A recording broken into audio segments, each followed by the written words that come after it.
అంతేనా? రోజు ఎన్ని మోటార్లు చేస్తాను? రోజు 2-3 వస్తున్నాయా? కేసీఆర్ 10 ఏళ్ళు ఉన్నప్పుడు ఏనాడని వచ్చినాయా? అప్పుడు ఏమైనా వచ్చేది కాదు. ఇప్పుడు మొత్తం కాలిపోయిన మోటార్లు వస్తా ఉన్నాయి. నీకు ఎన్ని రోజులు పడుతుంది జీవనికి? Half day. అదే ఇది ఎంత ఛార్జ్ చేస్తావు ఒక్కదానికి? 3,500 రూపీస్ తీసుకుంటావు అయితే మొత్తానికి ఛార్జ్. ఎవరు చూసిరు కదా, ఇవాళ కేసీఆర్ గారు ఉన్న 10 సంవత్సరాలలో ఏ ఒక్క రోజు మోటార్లు కాలిపోలేదు, నా మోటార్లు ఇట్లా వైండింగ్ షాప్ లోకి వచ్చినదే లేదు. ఇవాళ మీరు చూడండి, ఇవాళ కరీంనగర్ నుంచి మాజీ ఎంపీ గారు, కాబోయే ఎంపీ గారు వినోద్ కుమార్ గారు కూడా వచ్చిండ్రు. ఇవాళ వీణవంక పట్టణంలో మేము ఒక వైండింగ్ షాప్ కి వచ్చినాం. అంతేనా? రోజు ఎన్ని మోటార్లు చేస్తాను? రోజు 2-3 వస్తున్నాయా? కేసీఆర్ 10 ఏళ్ళు ఉన్నప్పుడు ఏనాడని వచ్చినాయా? అప్పుడు ఏమైనా వచ్చేది కాదు. ఇప్పుడు మొత్తం కాలిపోయిన మోటార్లు వస్తా ఉన్నాయి. నీకు ఎన్ని రోజులు పడుతుంది జీవనికి? Half day. అదే ఇది ఎంత ఛార్జ్ చేస్తావు ఒక్కదానికి? 3,500 రూపీస్ తీసుకుంటావు అయితే మొత్తానికి ఛార్జ్.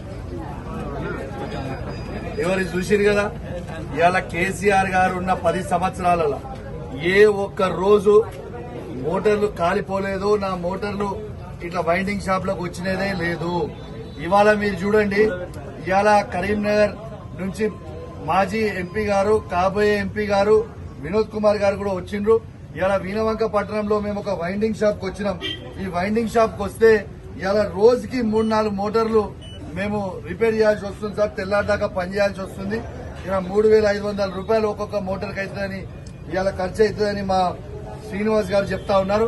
ఇది ఎంత బాధాకరం అని చెప్తే, తెలంగాణని కష్టపడి కేసీఆర్ గారి కొట్లాడి 14 సంవత్సరాలు తెచ్చి కష్టపడి తెలంగాణని ఇంత అద్భుతంగా ఏర్పాటు చేసిన తర్వాత మళ్ళా కాంగ్రెస్ ప్రభుత్వం వచ్చిన తర్వాత ఎవరి కాలిపోయిన మోటార్లు, కాలిపోయిన ట్రాన్స్ఫార్మర్లు, కాలిపోయిన మీటర్లు, ఇది పరిస్థితి తెలంగాణది.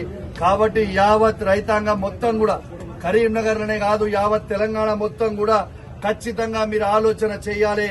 ఇలా ఖచ్చితంగా కేసీఆర్ గారిని మీకు కాపాడుకోవాల్సిన బాధ్యత ప్రతి రైతు మీద ఉంది. ఎందుకంటే మిమ్మల్ని మళ్ళా కాపాడుకునే బాధ్యత కేసీఆర్ గారికి ఉంటది. లేకపోతే ఈ ఎన్నికలు అయిపోయిన తర్వాత ఈ కాంగ్రెస్ వాళ్ళని ఇట్లనే ఉండి మళ్ళీ మీరు పొరపాటున తప్పు చేస్తే ఈ మోటార్లే కాదు వచ్చింది, వాళ్ళు ఇచ్చే 6 గ్యారెంటీలు కూడా ఎత్తేస్తారు. రేపు ఆగమాగమయ్యే పరిస్థితి ఉంటది. కాబట్టి దయచేసి ప్రతి రైతు, ప్రతి యువత, ప్రతి మహిళ ఆలోచించాల్సిన అవసరం ఉన్నది. జై తెలంగాణ, జై